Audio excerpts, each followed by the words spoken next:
میں ان کی مثال دیتا رہا ہوں کہ یہ 5 سال انہوں نے حج اچھے کرائے ہیں، لیکن اس حج میں یا تو یہ مجبور ہے، چھوٹی موٹی تو انہوں نے کرپشن کرنی ہوتی ہے، وہ تو داڑھ گیلی نہیں ہوتی سردار صاحب کی، کیونکہ وہ چلتے ہیں 50 بندوں کو ساتھ لے کے، تو جیب سے تو انہوں نے روپیہ نہیں خرچنا میری طرح. لیکن اس حج میں مینا میں حاجیوں کو بیچنے پہ 90,000 سمروں کو گرفتار کرے، کھانا 38 کا اس نے جو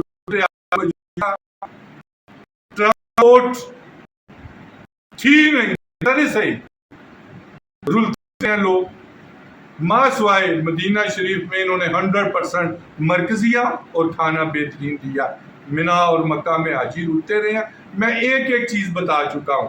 وزیر اعظم صاحب نے 1.5 مہینہ پہلے کہا تھا کہ بندوں کو 3 رکنی یا 4 رکنی کمیٹی بنائی تھی، ابھی اس کا رزلٹ آیا نہیں ہے.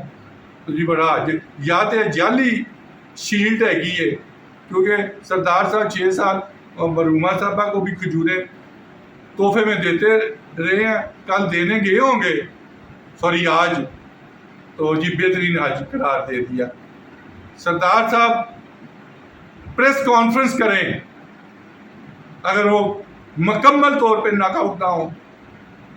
میں سیکرٹری کو اس لیے مورد الزام نہیں ٹھہراتا کہ اس کے اختیار ہی کوئی نہیں تھا اس کے پاس. کیا اس نے سوئے ریپریمانڈ دیے ہیں؟ 20 حاجی وفات پا گئے ہیں جعلی کھانا کھانے سے. کس کو پکڑا انہوں نے؟ اور انہی کے ساتھ ایک اہم وزیر نے، اہم ترین وزیر نے استعفے کی دھمکی دے دی ہے. نام وہ ایسے ہی ہے کہ چینی 60 روپے کلو تھی، 180 روپے کر کے ساگدار صاحب آئے ہیں اور جی وہ 160 کر دیتی ہے. بس جی معاملہ طے پا گیا.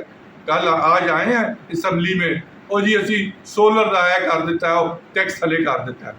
تو کچھ خدا خوفی کرے. عوام ایک وقت کی روٹی کو ترس رہے ہیں. اور انشاءاللہ تعالی یہ جو پلٹو گروپ ہے اور یہ سٹنگ گورنمنٹ ہے، یہ سٹنگ گورنمنٹ جا رہی ہے، اس میں کوئی شک نہیں ہے.